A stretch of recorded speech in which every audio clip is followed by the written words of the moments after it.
I love being a podcast host for so many reasons.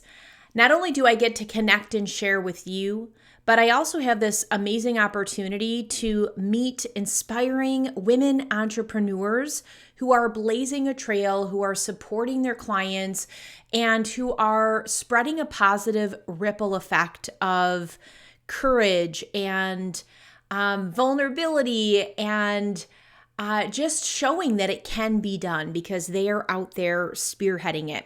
Today is no different with my guest, Michelle Clayton. She is a brand strategist and designer, and we know that our brand is a reflection of ourself. It's also something that we want our clients to feel. There's an emotional aspect to our brands. It is the number one way to instantly be recognized and to have that opportunity to pull and magnetize right fit clients to us. A lot of power in branding. It's one of my favorite subjects. And today we're going to be talking about when the DIY route is the best choice for branding. So stick around for that. It's really interesting. We're also going to go into if you've been in business for a couple of years and you're starting to pivot or shift, how your brand can also shift with you. And one of my favorite parts is when we dive in midway, talking about ways that Michelle weaves in faith and give back into her business, because I love to hear stories of other people because it sparks that inspiration in ourselves. So if you have had this niggling feeling that you want to weave in more of your spirituality, or you really want to give back, even if it is to the smallest extent, but at least you are contributing in some way, and it could be physical, it could be financial, lots of different ways to serve. So we talk about that. And then also, and I know that there are many personality assessments out there. And because you're a listener, I know you're a forever learner. And in that, you probably have a really good understanding of your personal drivers. Michelle and I talk about how we can bring our personal drivers into our business so we can amplify results. And then lastly, and certainly not least, because we cover a lot of things, but we talk about the vital importance of mental health support and prioritizing our own wins and self-care.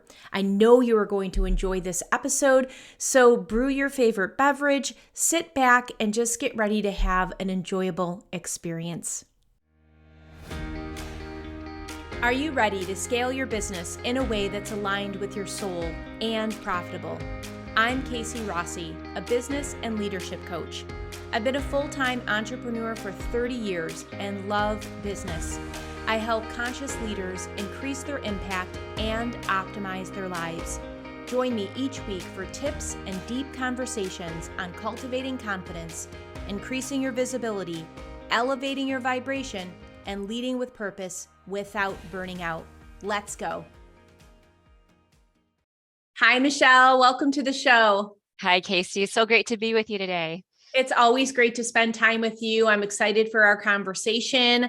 I know we're going to be talking about all things branding, which is fun and so needed in our space, I think, just to stand out from all of the noise.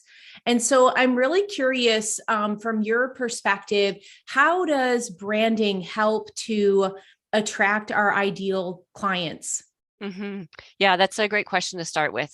The branding piece I have found in my now 30 years of being on this in this industry is once we tap into who we actually are and how we're wanting to show up in our business and knowing who those people are, we bring those in alignment. So like you and I have chatted, that brand strategy piece really is key. And once we get those two pieces in place, that is what attracts the right people, because we all know you can't be all things to all people, and nor should we try to be that, but being able to hone in on that in the strategy of the creation and not just creating a new logo or picking a new color or a new font. That's what really allows the right people to find us. And then our business just comes in alignment with them, and they're eager to work with us, is what I have found. Yeah. Yeah, absolutely. I mean, we've all heard that our vibe attracts our tribe, and Yeah. there's nothing more that's that outer expression of who we are Hmm. than the entity that we create, and all the branding assets. You mentioned change the font or update the logo, and it just brought to mind because I know there's a lot of DIYers out there that, Yeah. use Canva and try to like, use the pre-made templates. And I would love your thoughts on that when it comes to branding continuity. Yeah. My thought on that, and for I want to be really clear that if for anyone who started with Canva or the Fiverr, Upwork thing, I actually tell people who are just coming to me and just starting their business, that actually is a great place to start because you need to collect information. You need to have some history in your business, I think, before the brand really evolves. And so once we get that all in place, and we can move forward from that, from Canva, from DIY, that's where the magic really starts to happen. Yeah. Yeah. Yeah, it's so interesting too, because I know a lot of the multi creatives, which tend to Mhm. be our listeners. Yeah. It's really sometimes hard to stay in the lane of like keeping to your brand palette and staying with your fonts because, we're excited by all the visuals. Like it's eye candy. So, what are the It is. drawbacks for kind of following or chasing the trends, or kind of going outside of your branding? Hmm. The biggest drawback I see is it takes so much time, right? Mhm. Like we know how much time it takes to run our business. And when you're always chasing trends and, I usually tell people stop scrolling Pinterest because that seems to be where they tend to get lost, right? Just stop with the Pinterest scroll. It takes away our energy from where we need to be investing it. So it is easy to get distracted, and we find the new colors and we see the new seasonal stuff that comes around, but that often is just a distraction. And a lot of the women that I work with, that's the fun part. It is that eye candy part where, but I want to get a new color. I want to get a new font because it's kind of, I enjoy that. We're more, I think women are a little more visual probably than men. And so it's more of a distraction for us.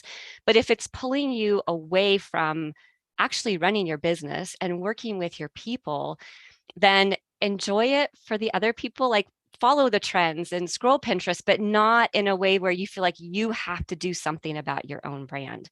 Once we have that, the colors set and we know what the psychology is doing and we know how it's reinforcing our own business, then just enjoy that and then keep the other stuff separate. It would be my advice there. That's a great perspective. And I know that you and I met, in a master mind really for high Hmm. performing women. And so that really brings to mind like the CEO tasks.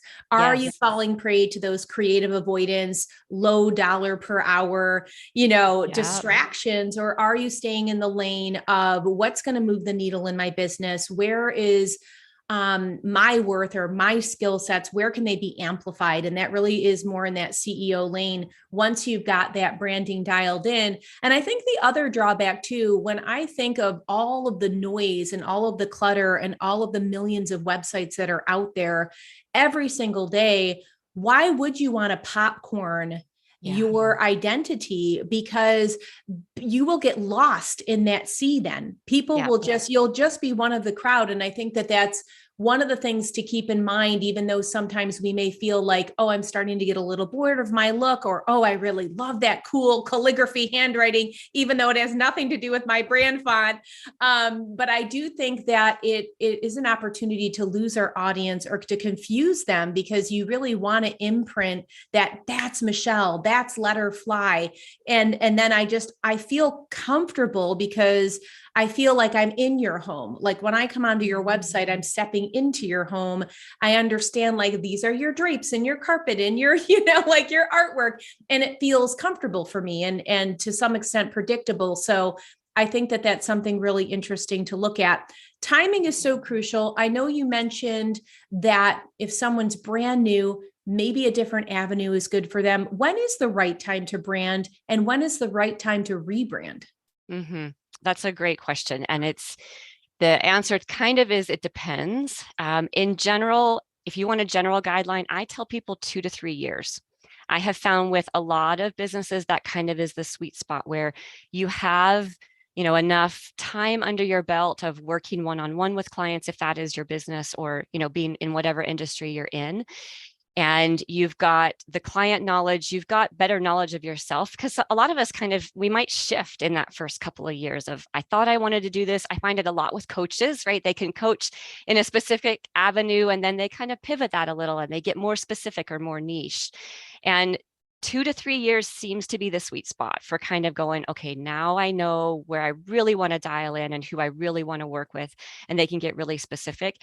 Sometimes with people, it is sooner. So especially if they're coming out of corporate and they're kind of doing the same thing, but they want to do it on their own as an entrepreneur instead of in a corporate space, they might have sort of that information without having to spend a couple of years on it. And some people wait longer. They take off and their business is running and they're fine. And then all of a sudden they hit a point and they kind of look back and go, ugh, like I know what I do and I know I'm great at what I do. And my clients know that I'm great at what I do, but the indicators kind of fall in line with, I don't want to send someone to my website, or I don't want to send someone to my social handle, or I don't know what to post on social because I have to make graphics in Canva and I don't know what to make them look like anymore.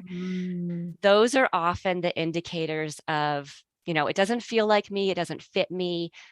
The questions to kind of tune into when you're starting to feel that, that's a really good indicator that, okay, maybe I need to get really focused on this and get some support around this. Absolutely. And I'm chuckling to myself when you mentioned 2 to 3 years, because I've been an entrepreneur for 3 decades like yourself. And I would say, aside from my 17 years in my chocolate manufacturing business, I have pivoted every 2 to 3 years because I get a little bored. So I'm constantly reinventing. And as I change and shift, as my personal and spiritual development grows and changes, I want my business to be in alignment and reflect who I am. And so for listeners that maybe are like, yeah, I'm right there with you, I'm nodding my head.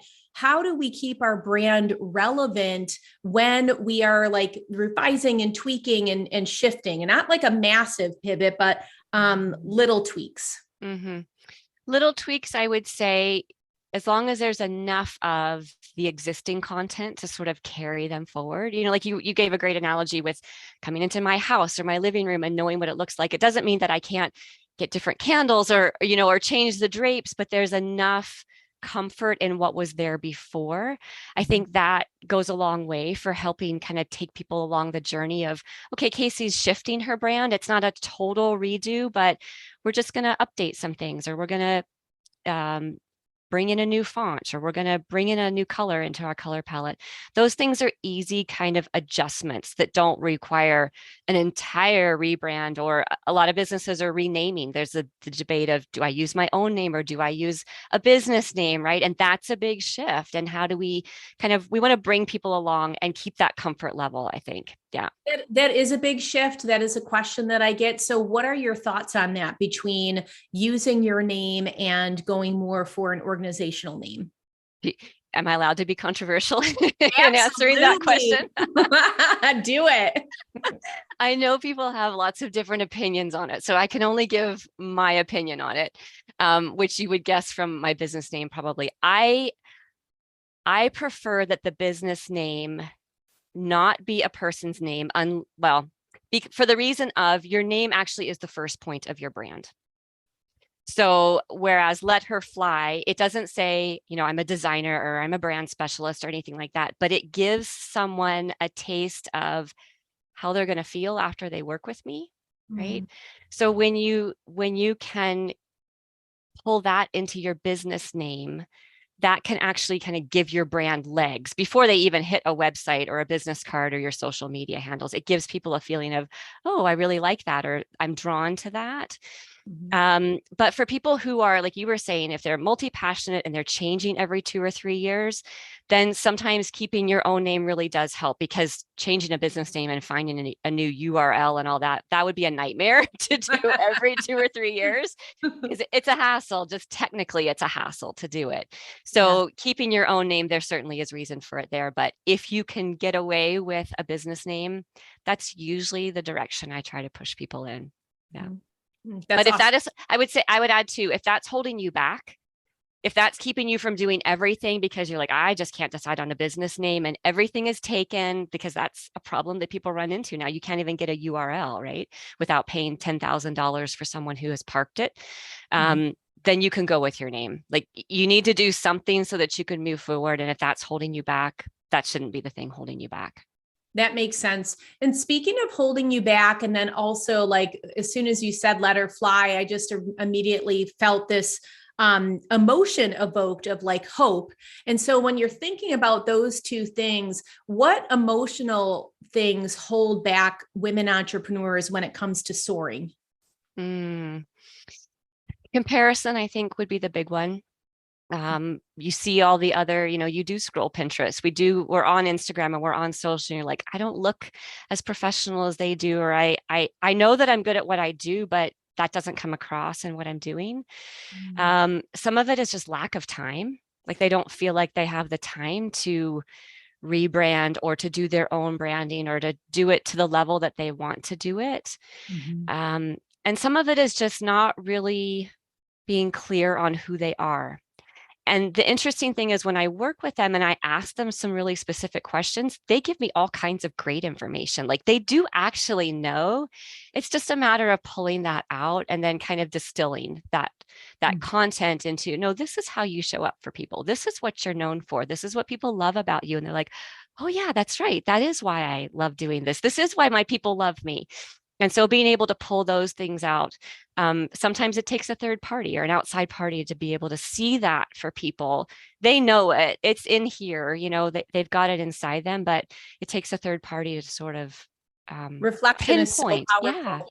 Yeah. Yes. I think sometimes even having someone like recap or ask a powerful question or reflect back some of the nuggets that you shared, it really is illuminating. It's like, oh my goodness, I'm a lot further along, or I have more clarity than I even thought that I had. Yeah.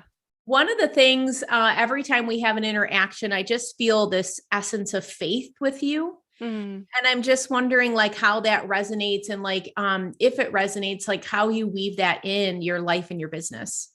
Oh, I love that question. Yes, faith is a big part of my journey, my life. My love for Jesus is what it comes down to for me. And actually that intuition and that inner sense of knowing.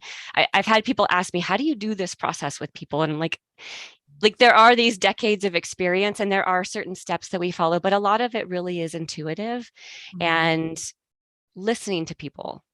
A lot of it comes into just being open to what they say, and like you said, asking powerful questions. Faith plays into a lot of things. It plays into our extracurricular stuff, if you want to call it that, and our community work and service. But yeah, that is a big part of my journey as well.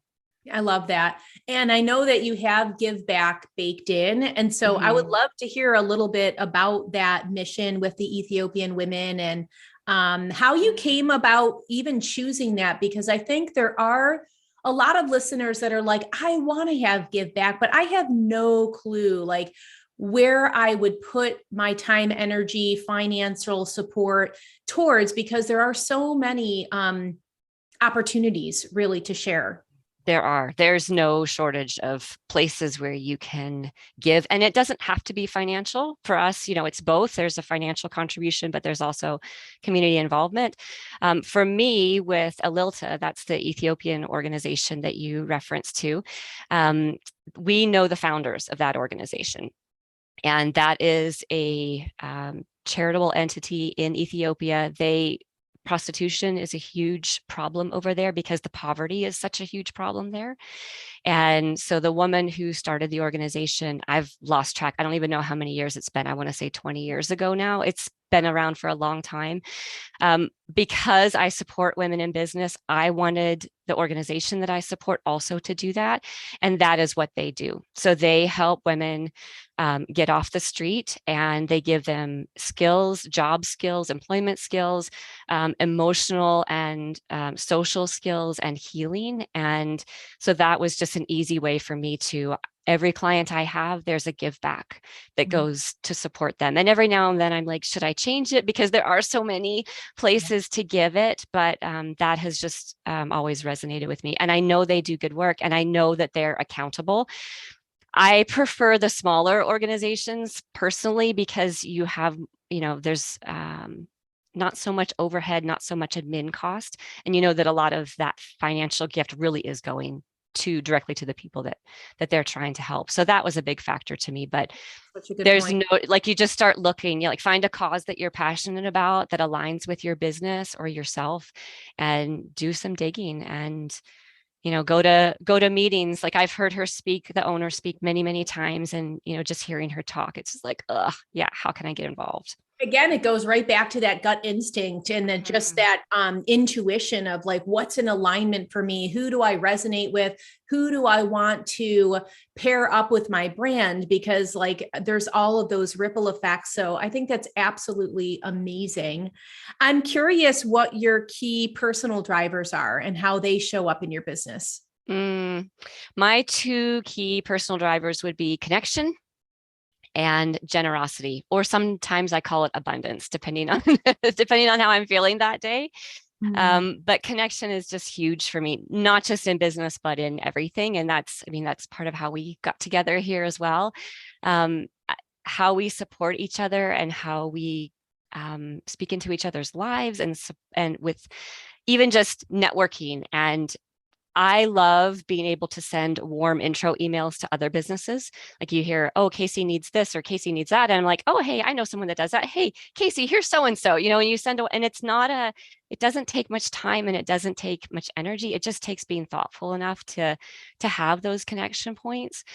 And the generosity really is, for me, I saw a recent conversation in LinkedIn about having free pick your brain sessions, right? Like, is that a legitimate thing in business, or should we do it or not? Do we value our expertise and our worth? And I'm like, no, I still do that. And, everyone has their own choice to make in that. But almost every time, okay, every now and then you get some strange, connection, but usually those, that offering of time and expertise to people, I find always comes back.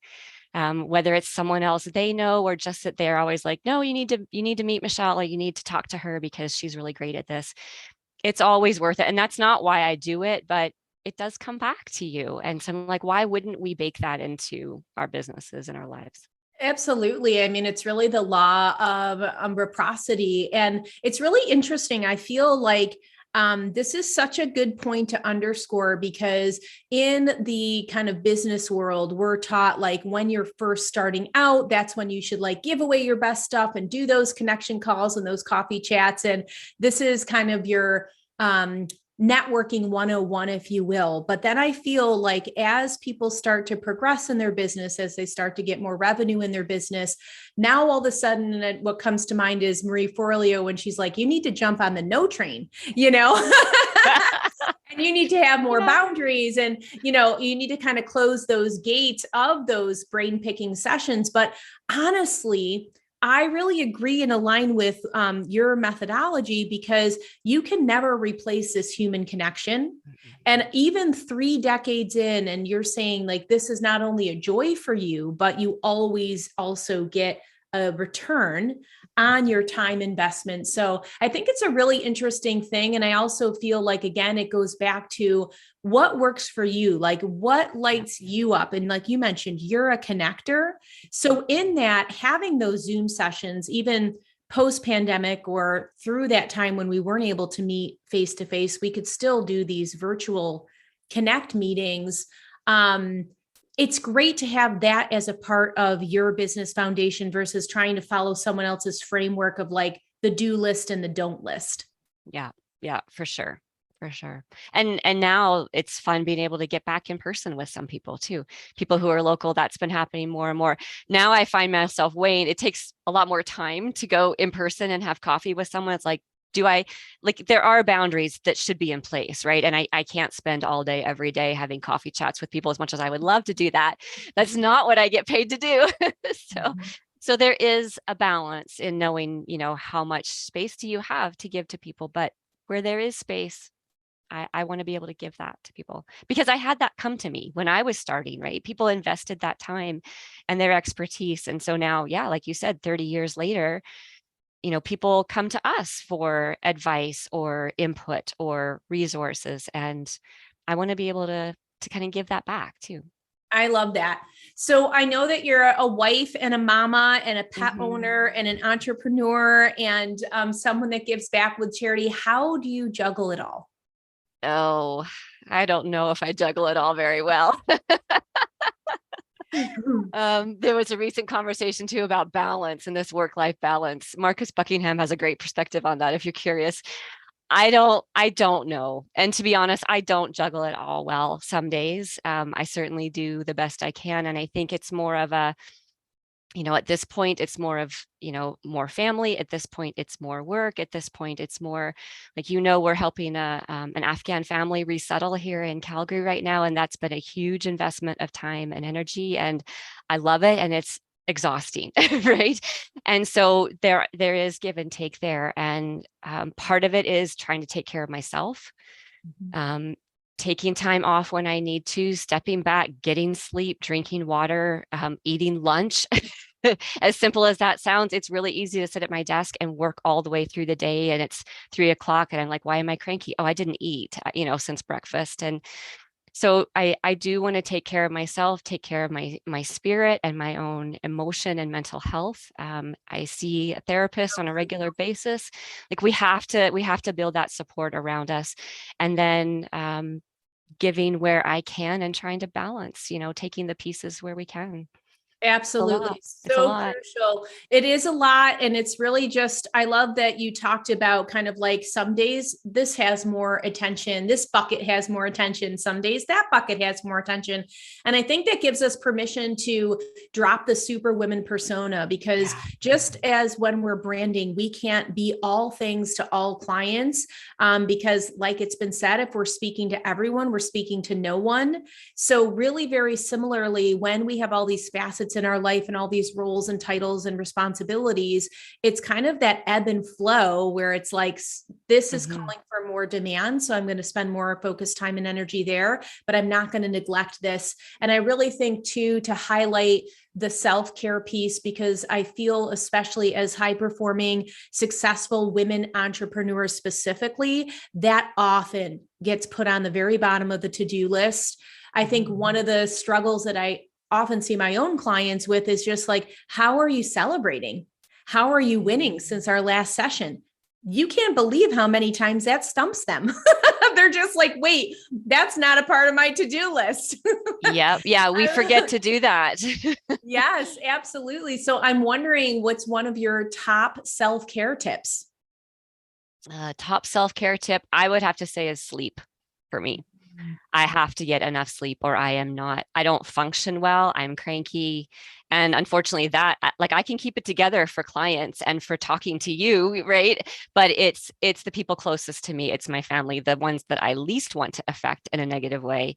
They're the ones that get the fallout mostly for that. So sleep is massive for me, and getting support. So whether that's a therapist or a counselor or seeing your family doctor or whatever that may be, I think that is a new thing for me. I've only been at that for about a year now.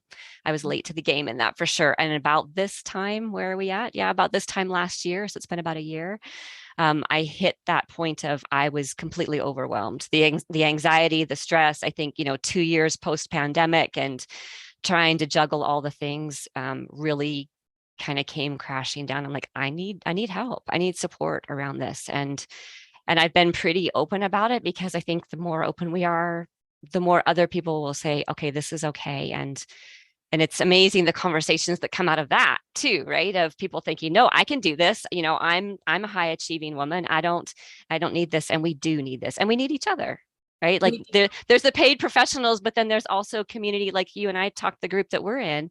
Those groups are huge for no, like we can celebrate and we can also, rally around you when you're struggling or when you've got a sticky situation or whatever that might be. Yes, camaraderie and connection. They're so, so crucial. And I love the transparency because we do need support. We can't do it alone. I don't think we're meant to do it alone. And however that looks in your life, like whether it's reaching it out for a coach, a consultant, a brand strategist, or somebody that's more on the personal development side, the spiritual counseling side, the therapy side, like all of the things, like if you really just get honest and still within yourself, the answer will bubble up on what support is right for you right now in this moment. And just giving yourself permission to let go of this false paradigm that you're weak if you reach out and that you're meant to do it alone, because you're not. I truly believe that we are stronger together. It is much more than a trendy hashtag. There's so much truth to it. So I adore you. I just appreciate all of who you are and what you bring to your work, and just the freedom and the hope and the expression that you open up for your clients. I really do deeply mean that. Thank you, Casey. The feeling is mutual. I so enjoy all of our connections together and the time that we get to spend together, and the way that you are encouraging and speaking into women's lives too. It's huge. We need people like you. So thank you. I really appreciate it. How can people step more into your world and learn about working with you? The best place to step into my world would be on my website. So there is a page.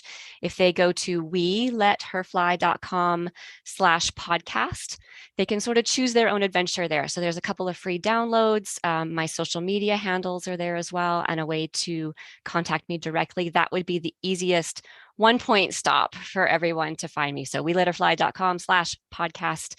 They can find me in multiple ways there. Perfect. I will make sure to drop that link in the show notes so it's super easy one-click access.